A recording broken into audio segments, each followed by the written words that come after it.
We live in a time where the hustle is glorified. Grind now, play later, work smart, build wealth, become financially free, and live your dream life, then you'll be happy. But think about it. When was the last time you heard someone say, "I'm happy with what I have and I'm taking a break"? It's rare, isn't it? We've all been sold this idea that wealth is the ultimate goal.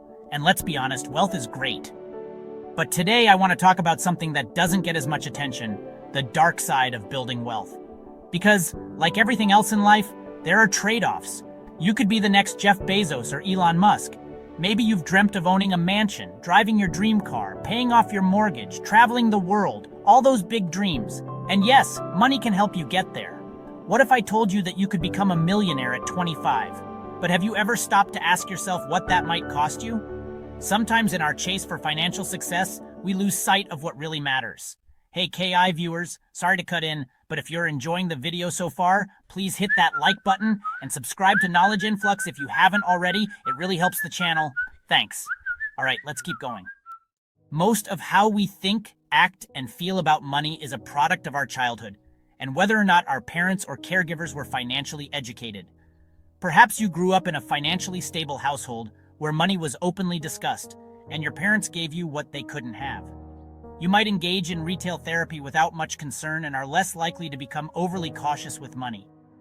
On the flip side, if money was tight growing up, with bills causing stress and tension at home, you may find yourself saving excessively and being driven to earn as much as possible just so you never have to worry about money again. I want to share a story with you. Meet John. He's a self-made real estate mogul who came from nothing. His goal was to be a millionaire by 35, so he worked 80 hours a week, skipped vacations, missed family dinners, and just kept pushing. And by 35, he did it. He was rich, successful, and could buy whatever he wanted. But something was missing. His relationships had fallen apart. He hadn't spoken to his best friend in years, his marriage was in trouble, and he felt empty. Naval Ravikant has this great quote, "We have two lives. The second begins when we realize we only have one." John had achieved everything he'd set out to do, but after checking all the boxes, he had this realization. None of it actually mattered anymore. Like John, a lot of us get obsessed with success to the point where everything else fades away. Society almost encourages it, because after all, no one wants to be seen as a failure. So here's the question, when is enough enough?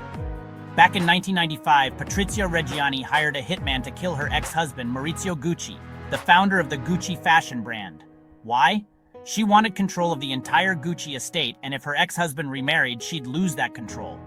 Even though she was already getting over $1.6 million a year, an insane amount of money in the 90s, her obsession with getting more led her to murder. This earned her the nickname Black Widow.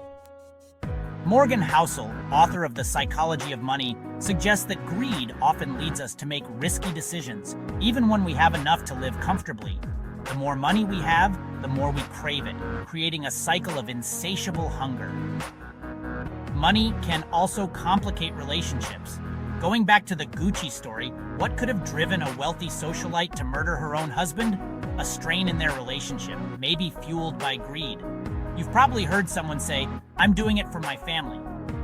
While this may be true, it's essential to ask, what is your family really getting? An often overlooked sacrifice in the pursuit of wealth is the time spent building our relationships. For our own personal development, we start to ditch our friends, neglect our families, and sometimes our personal well-being in the process. And if you were born into wealth, people can start treating you differently, sometimes for the better, but often for the worse.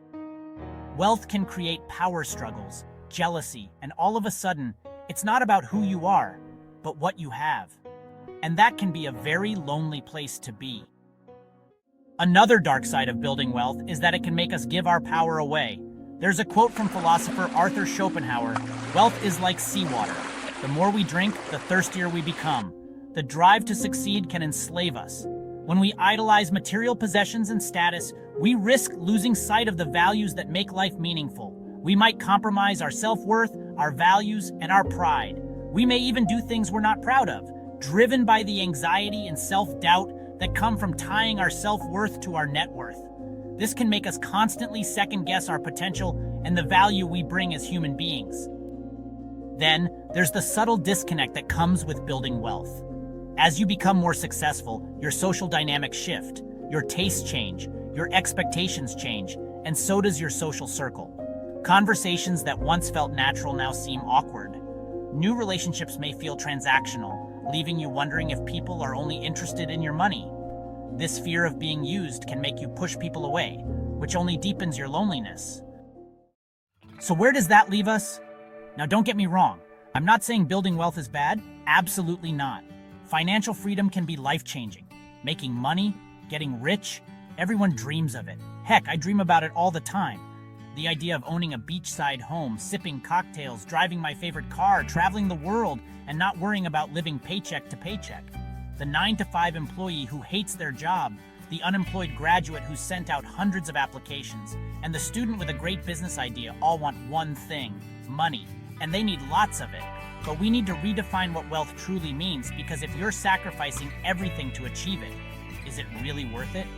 We should strive for a balance that allows time for ourselves, our relationships, and our values. As Morgan Housel points out, the difference between true wealth and money is that wealth is often invisible. It's what you don't see.